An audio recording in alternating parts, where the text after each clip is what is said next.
Hello everyone, welcome to our December PBIS Assembly. We are going to review being dedicated, which means to work hard for something.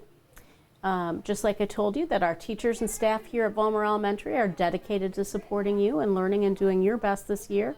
We hope that you're dedicated to doing your studies and working hard even on your virtual days. As we go into January, our theme is going to be optimistic. And that means to look at things from the positive side. If you've ever heard that expression about looking at the glass as being half full. Even in challenging times, like this school year, there are lots of things about which we can be positive. One of those things is that here at Vollmer, we get to see you at least a couple of times each week, and we really enjoy that. So as we head into this new year, I want you to know I'm optimistic about all that we're going to achieve together.